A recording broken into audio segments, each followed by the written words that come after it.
जय गुरु। जय Guru ji. Uncle, can you hear me? Yes aunty, please. Guru ji का लख लख शुक्राना। और आज अंकल ने बिल्कुल सही बोला कि आज का दिन बहुत ही इम्पोर्टेंट दिन है, राखी एंड सावन का लास्ट मंडे। गुरु जी सबको ब्लेस करें। और गुरु जी दिन रात हम पे इतनी ब्लेसिंग्स करते हैं कि हम उसे काउंट भी नहीं कर सकते। It's countless. तो गुरु जी का रोम रोम से, हर सांस से गुरु जी का शुक्राना। आज गुरु जी के जो शब्द चले और बहुत रस आया उसमें, मगर एक उसमें जो चला वो मेरा बहुत पसंदीदा है। और जब मैं बड़े मंदिर जाती थी तो तब वहां पर चलता होता था कि जब मेरी तबीयत ठीक नहीं थी, जितु ना फड़दा साडी बां असा रुल जाना सी, सानू किथे ना मिलती था असा मर जाना सी। और बिल्कुल यही था कि गुरुजी अगर हमें नहीं मिलते तो हमारे साथ यही होता कि हम कहीं पर भी उनके बिना कहीं रह ही नहीं सकते हम लाइफ में। मेरी जर्नी भी गुरुजी के साथ 2007 में स्टार्ट हुई, क्योंकि गुरुजी के मैसेजेस हमें 2007 से पहले बहुत आते होते थे कि आप गुरुजी पे चलो, क्योंकि उन दिनों मेरे अंकल का बिजनेस थोड़ा सा पॉल्यूशन की वजह से फैक्ट्रीज में सीलिंग का चक्कर चल रहा था।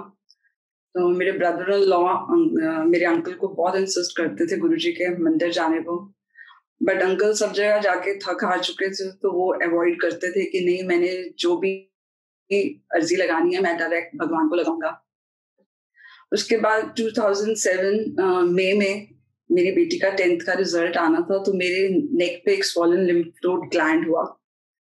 और वो ग्लैंड हम बहुत घबरा गए उस ग्लैंड को देख के कि नेक पे ये क्या चीज हो गई है। तो हम अपने डॉक्टर के पास गए, और उस फैमिली डॉक्टर, और उसने हमें सजेस्ट किया कि आप बायोप्सी या FNAC कराओ।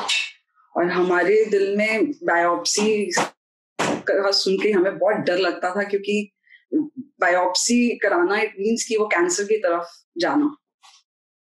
मेरी सिस्टर इन लॉ की कुछ साल पहले कैंसर की वजह से वो हमें छोड़ के चली गई थी, तो हम इस नाम को सुनना भी नहीं चाहते थे। तो हमने और डॉक्टर्स की ओपिनियन ली, हम उनके पास गए और डॉक्टर्स ने बोला कि आपको सबकी अलग अलग नजरिया था। किसी ने बोला कि आपको कुछ है, फीवर रहता था मेरे को बहुत ज्यादा, तो उन्होंने बोला कि आपको टीबी के सिम्टम्स दिख रहे हैं।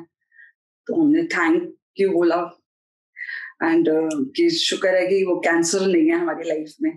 तो हमारा टीबी का ट्रीटमेंट स्टार्ट हुआ। हमने वो सारा इलाज अपना प्रॉपर जो भी था वो कराया, बट उससे भी कोई फर्क नहीं पड़ा। फिर होम्योपैथिक, आयुर्वेदिक, जो जो हमें कोई बोलता हम वो करते। इवन पंडित पे गए हम, एस्ट्रोलॉजर्स, सभी यही बोलते थे कि इसकी लाइफ के दिन बहुत कम है और ये नहीं बचेंगी। कोई बोलता था कि नेक पे कंठ माला है, क्योंकि मेरे पूरे नेक पे ग्लैंड्स धीरे धीरे स्वॉलन होने लगे। कोई हमें कोई उपाय बोलता था कि आप सांप छोड़ो, चांदी के ये करो वो करो, और हम थक चुके थे कि ये सब चीजें कर करके। तो फिर से वो ब्रदर इन लॉ ने मेरे अंकल को दोबारा से बोला कि आप गुरुजी पे चलो, आप वहां पे रीना भाभी ठीक हो जाएगी। बट मेरे अंकल यही कहते थे कि मैं सब जगह जा जाके थक चुका हूँ, कि अब मैं सीधा जो भी मैंने अपनी अर्जी या कुछ भी है, वो अंकल शुरू से ही कहते थे कि मैं अपना भगवान को डायरेक्ट बोलूंगा, मुझे कहीं नहीं जाना। बट धीरे धीरे मेरी डे बाय डे मेरी हालत इतनी खराब होती गई, इतनी ज्यादा, कि हमें समझ ही नहीं आ रहा था कि मेरी ऐसी हालत हो गई थी कि मैं बेड से उठ के किचन तक नहीं चल के जा सकती थी, ना मैं कुछ खा सकती थी, अन्न मेरे अंदर नहीं जाता था। और मैं अपनी नेक को हमेशा उसको कपड़े से कवर करके रखती थी, ना किसी से मिलती थी। मैं बिजनेस करती थी, मैं वो अपने बिजनेस पे नहीं बैठती थी, क्योंकि मुझे बिल्कुल नहीं अच्छा लगता था किसी से मिलना। और एक बार क्या हुआ कि मैं अपने बिजनेस में हम बैठे हुए थे, तो मेरे हस्बैंड के कजिन आए और उनकी वाइफ आई साथ में, और उन्होंने बोला कि मेरे अंकल को कि आप रीना को गुरुजी पे लेके जाओ। गुरुजी की दोबारा कॉल, और इस बार जब उनकी कॉल आई तो उन्होंने हमें जैसे गुरुजी बोल रहे हो कि वो हमें डांट के बोल रहे थे कि हम आपको बोल रहे हैं कि आपने वहां जाने ही जाना है, और आपको अगर कोई दिक्कत आएगी तो हम आपके साथ चलेंगे। बट क्या हुआ कि मंडे वाले दिन उनका फिर से कॉल आया, और उन्होंने हमें जैसे फिर से डांटा और उन्होंने बोला कि आप अभी उठो और अभी चलो। और हम तो बहुत डिप्रेस्ड हो चुके थे, तो हमें कुछ समझ नहीं आया और हमने उनकी बात सुनी और हम अपना गाड़ी उठा के हम चले गए वहां बड़े मंदिर। वो हमें फोन पे रास्ता बताते गए। जब हम मंदिर पहुंचे वहां पे हमने देखा कि मंदिर इतना सुंदर मंदिर, नीट एंड क्लीन, ऐसा लगा जैसे हम स्वर्ग में आ गए हैं। कुछ देर के लिए तो मुझे ऐसे लगा जैसे मैं अपनी जो मुझे हेल्थ इशू है मैं भूल ही गई हूँ।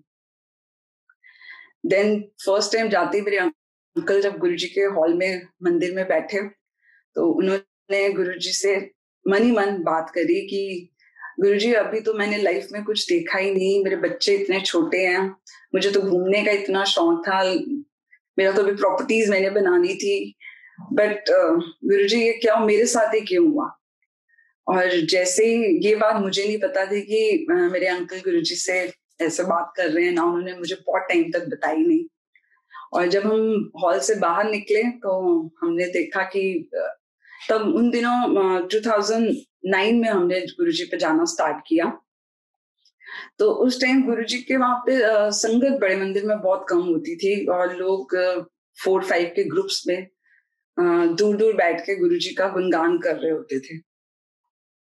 और पहले तो अंकल को लगा कि जैसे पता नहीं कोई प्रमोशन के लिए कोई इन्होंने आदमी छोड़े हुए हैं जो ऐसे प्रमोशन कर रहे हैं। बट हमने वहां पे लंगर गुरुजी का चाय प्रसाद एंड लड्डू प्रसाद समोसा प्रसाद खाया और हम उसके बाद घर चले गए। फिर अगले दिन हमें फिर उन्हीं का दोबारा से फोन आया कि जैसे हम बहुत मन डामाडोल हो रहा था कि समझ नहीं आ रही थी, तो उन्होंने हमें फिर से कहा कि नहीं आप बिल्कुल सही जगह पहुंचे हो एंड गुरुजी आपको ब्लेस करेंगे, आप ठीक हो जाओगे। तो मेरे अंकल मुझे फिर मंडे को ले जाने लगे। हम 1 मंडे गए, 2 मंडे गए। फिर एक दिन मंडे को हमें वहां पे एक आंटी मिली, सबीना आंटी, शी से कि वो अंकल को जानती थी और मेरे को, तो उन्होंने मेरे अंकल से पूछा कि रीना क्या हुआ अंकल, आप सब ठीक है, बहुत उदास लग रहे हो। तो अंकल ने बताया कि ऐसे ऐसे रीना को प्रॉब्लम है। तो उन्होंने बोला कि आप अंकल शिव पुराण पढ़ा करो और रीना को गुरुजी के जो डेज होते हैं आप उसमें उसको लंगर प्रसाद कराने के लिए लेके आया करो। और मेरे अंकल ने शिव पुराण पढ़ना स्टार्ट किया और मंडे और थर्सडे हम गुरुजी के मंदिर जाने लगे। अब मंदिर जाने से मुझे गुरुजी ने इतना ब्लेस किया कि मेरी जो थोड़ी सी गुरुजी ने मेरे को मेरी तबीयत को थोड़ा सा स्टेबल किया और मेरे को गुरुजी ने सबसे पहले मुझे यूएस 1 महीने के लिए भेजा। जो मैं बेड से उठ के किचन तक नहीं चल के जा सकती थी, वो गुरुजी ने पहले मेरे अंकल की विश पूरी करी। उन्होंने उनको, और वहां पर मैं ऐसे रेडी रहती थी कि घूमने के लिए कि जैसे मुझे कुछ हुआ ही नहीं। और गुरुजी ने वहां पर भी मेरा हमेशा मेरे साथ रहते थे, मुझे ब्लेस करते थे। उसके बाद जब मैं वापस आई तो मुझे लगा कि गुरुजी के जब पास गई तो मुझे लगा कि जैसे गुरुजी ने मुझे कहा है कि चल हम तेनों बहुत कमा देता है, आज हम तेरा इलाज करिए। और उसके बाद जब मैं मंदिर जाना मैंने स्टार्ट किया, मेरी हालत फिर दिन ब दिन खराब होती गई। मेरे को इतनी बॉडी में इचिंग होती थी कि मैं कुछ भी नहीं पहन सकती, ना एम्ब्रॉयडर्ड कपड़े, ना ज्वेलरी, प्लस कॉटन के सूट्स, और कुछ भी नहीं मैं अपनी बॉडी में कैरी कर सकती थी। और मुझे होता था लंगर प्रसाद खाओ और हम फटाफट चले यहाँ से। और उस गुरुजी ने मेरे को नींबू की तरह निचोड़ना स्टार्ट किया कि गुरुजी चाहते थे कि उसके अंदर एक रस भी ना रह जाए। और मेरा गुरुजी ने ट्रीटमेंट स्टार्ट किया। मेरे को इतनी इचिंग जब होती थी, एक बार मैं मंदिर गई, वहां पर मुझे किसी संगत ने गुरुजी की समाधि में से एक फ्लावर दे दिया।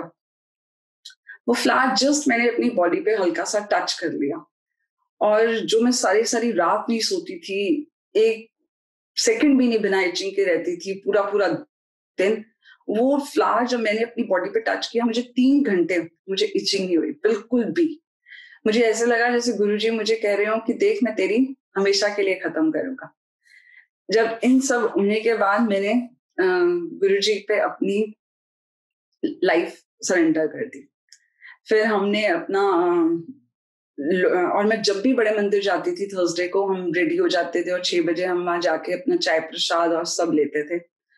और जब भी मैं मंदिर जाती थी वहां पे ये शब्द चल रहा होता था, जे तू ना फड़दा मेरी बाँ असारुल जाना सी। और एक चलता था, जिसके सिर ऊपर तू स्वामी सो दुख कैसा पाए।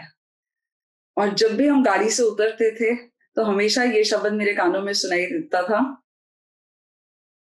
गुरुजी पल पल तुझे संभाले काहे तू चिंता करे। तो जैसे संगत जी सब कहते हैं कि गुरबानी में आपको आंसर्स मिलते हैं, मुझे ऐसे गुरुजी के आंसर्स मिलते थे मैं जब भी बड़े मंदिर जाती थी। अब जब मैंने गुरुजी पे अपनी लाइफ को सरेंडर कर दिया, मैंने सरेंडर तब किया जब मेरी लाइफ में मेरा हीमोग्लोबिन 6, मेरा वेट 36 kg हो गया था। हमें वहां संगत ने बोला कि आप लोटा ब्लेस कराओ, हमने लोटा ब्लेस कराया। हम उससे नहाते थे और आधे से नहाते थे और आधा हम पी लेते थे, और मेरे अंकल उस लोटे की सेवा करते होते थे। अब धीरे धीरे सरेंडर करने के बाद गुरुजी पे गुरुजी ने मेरा सिला बनाया, मेरी बायोप्सी का बना सिला। मैंने गुरुजी को बोला कि गुरुजी मैंने अपनी लाइफ सरेंडर करी, आप चाहे मुझे रखो चाहे नहीं रखो, मैं आपको कंप्लेन नहीं करूंगी। बट मैं उससे पहले इतने हम घबराए हुए थे कि आपको पता ही है कि अगर कैंसर वर्ड ही ऐसा है कि आपकी फैमिली डिस्टर्ब हो जाती है। फिर उसके बाद मेरी बायोप्सी हुई, मेरी बायोप्सी की रिपोर्ट बहुत लेट आई, डॉक्टर्स को समझ नहीं आ रहा था कि मुझे किस टाइप का कैंसर है। फिर मेरा पेट स्कैन हुआ, पेट स्कैन में किसी को एक जगह कैंसर होता है, मेरे को पूरी बॉडी में, हेड से लेके पैर के टो, बॉडी के हर लिम्फ नोड के अंदर कैंसर था। और डॉक्टर्स हैरान थे कि जिसकी पूरी बॉडी में कैंसर, वो अभी तक कैसे सर्वाइव कर रही है।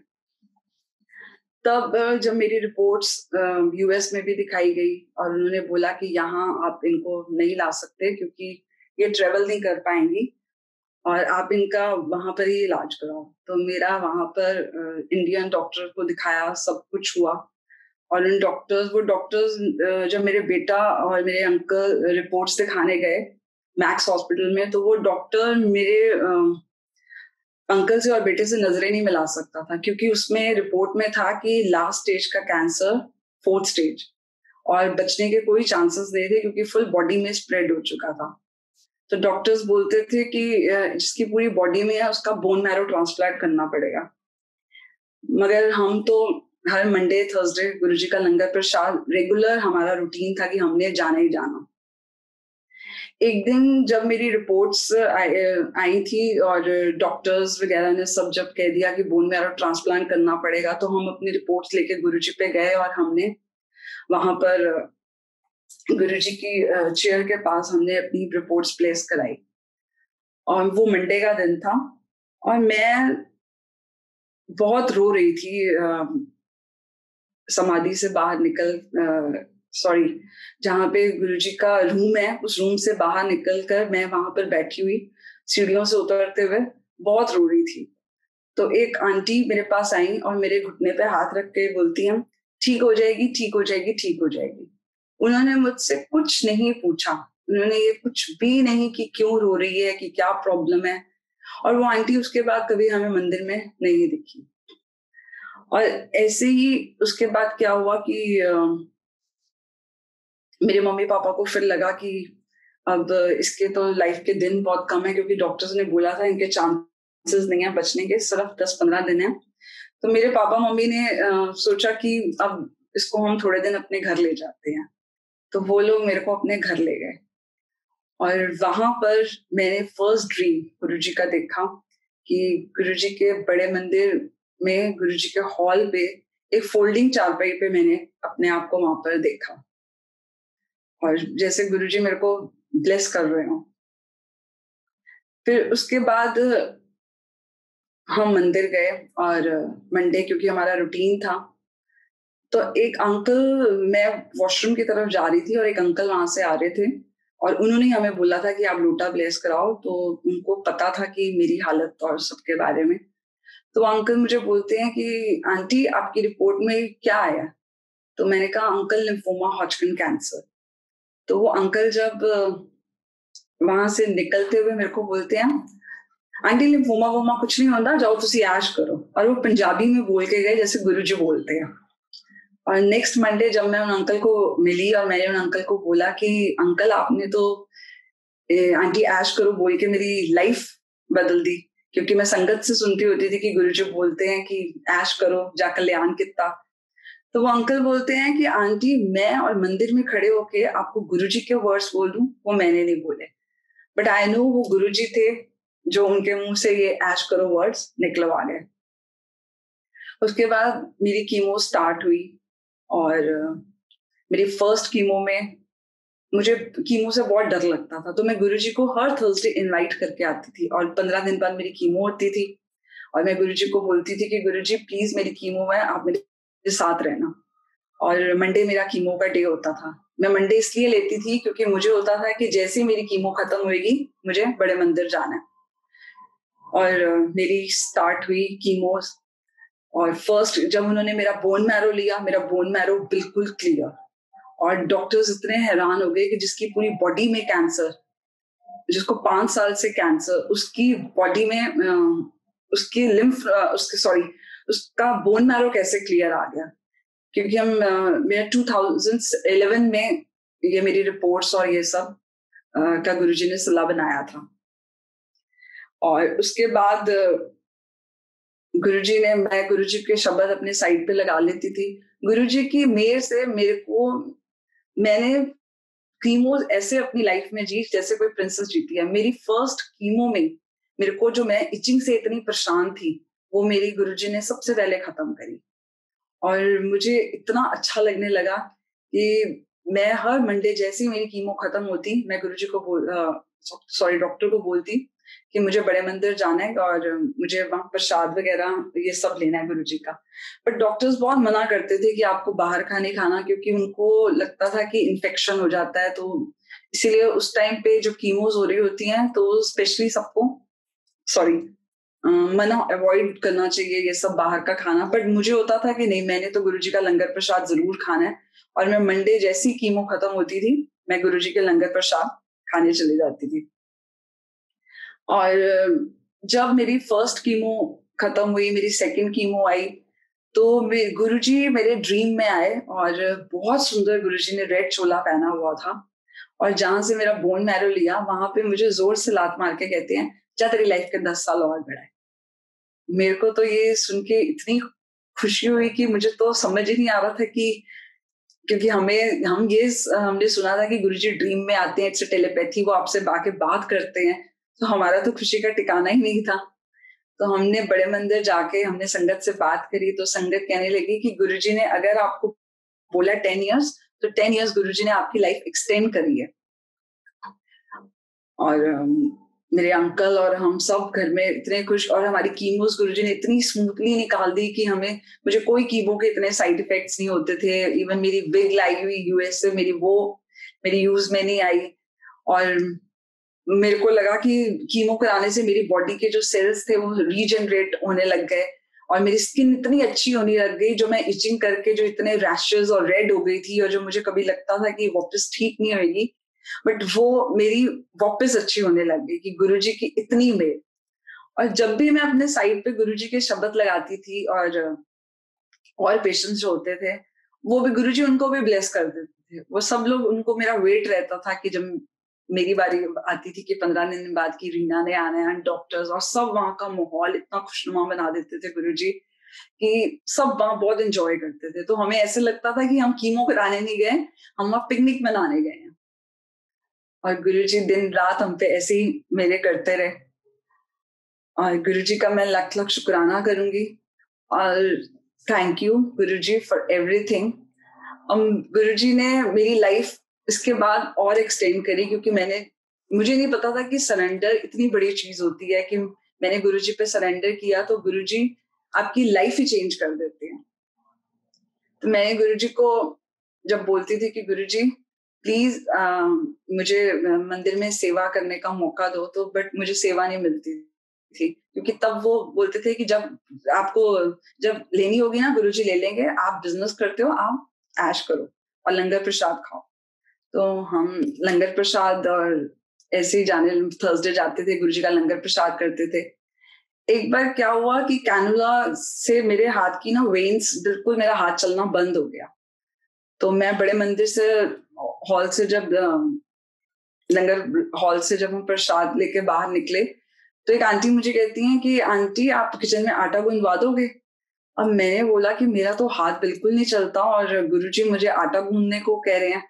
और मैं किचन में गई, वो इतनी बड़ी परात थी, मैं तो आटा देख के वो घबराई गई कि मैं कैसे गूंदूं, क्योंकि मेरे हाथ में से तो कुछ चम्मच क्या कुछ भी नहीं उठाया जाता, मेरे हाथ में जान ही नहीं थी, इसमें कोई भी सेंसेशन कुछ भी नहीं थी।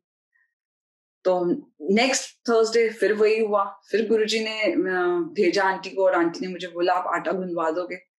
मैंने फिर अब जिस आंटी के साथ मेरे को गुरुजी ने बोला कि आटा गूंदवा दोगे, वो आंटी को भी सेम मेरी तरह प्रॉब्लम थी, उनको भी सेम कैंसर और उनके भी हाथ में यही कि उनके भी हाथ नहीं चलता था, कुछ भी नहीं उठा सकती थी वो हाथ से, बिल्कुल हाथ काम नहीं करता था।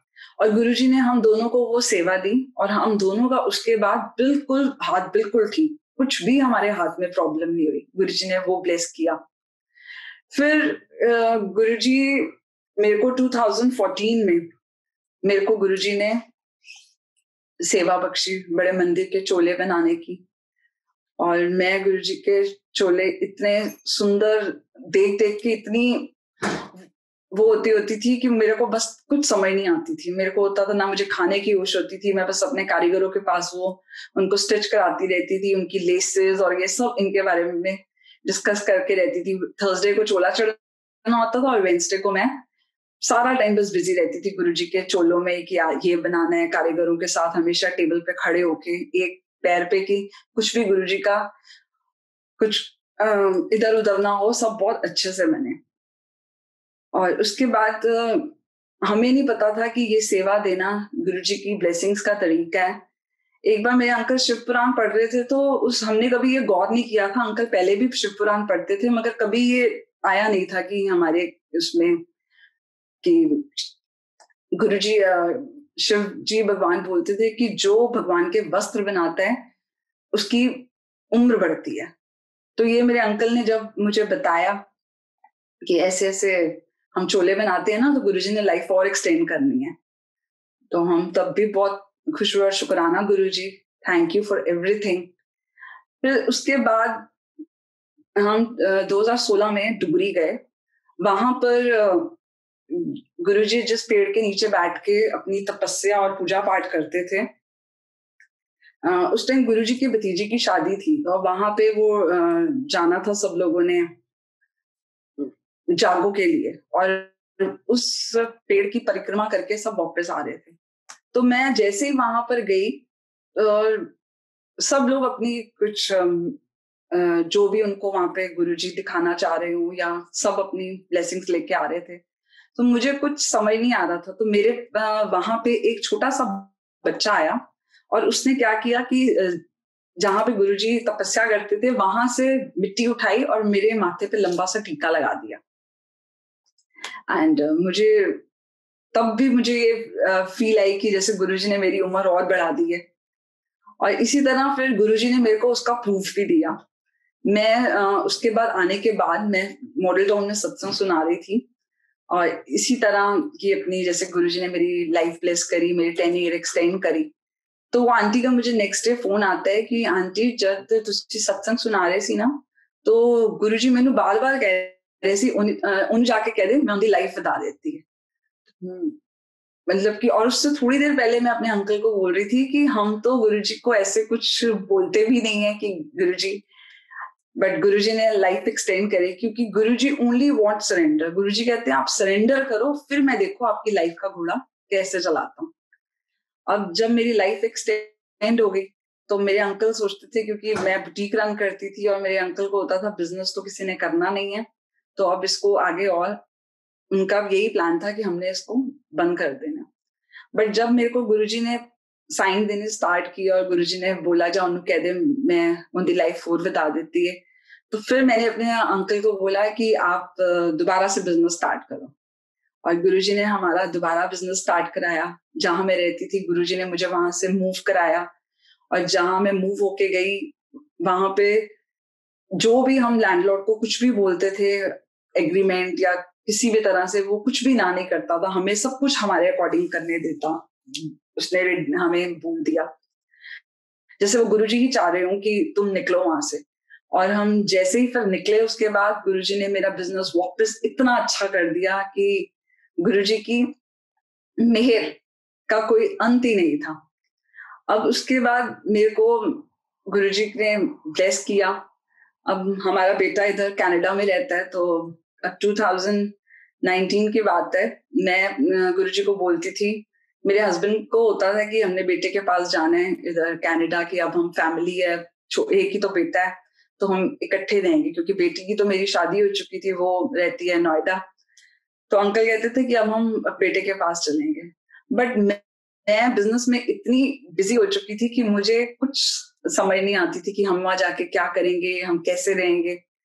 तो मैं गुरुजी को बोलती होती थी, गुरुजी प्लीज आप जानो, अगर आपने भेजना है ना तो आप ही देखो, हमें कुछ समझ नहीं आती, हमने तो आप ही पे छोड़ा हुआ है, और जो आप करोगे बहुत अच्छा करोगे, क्योंकि आई नो जो गुरुजी हमारे लिए डिसीजन लेते हैं वो सबसे बेस्ट होता है।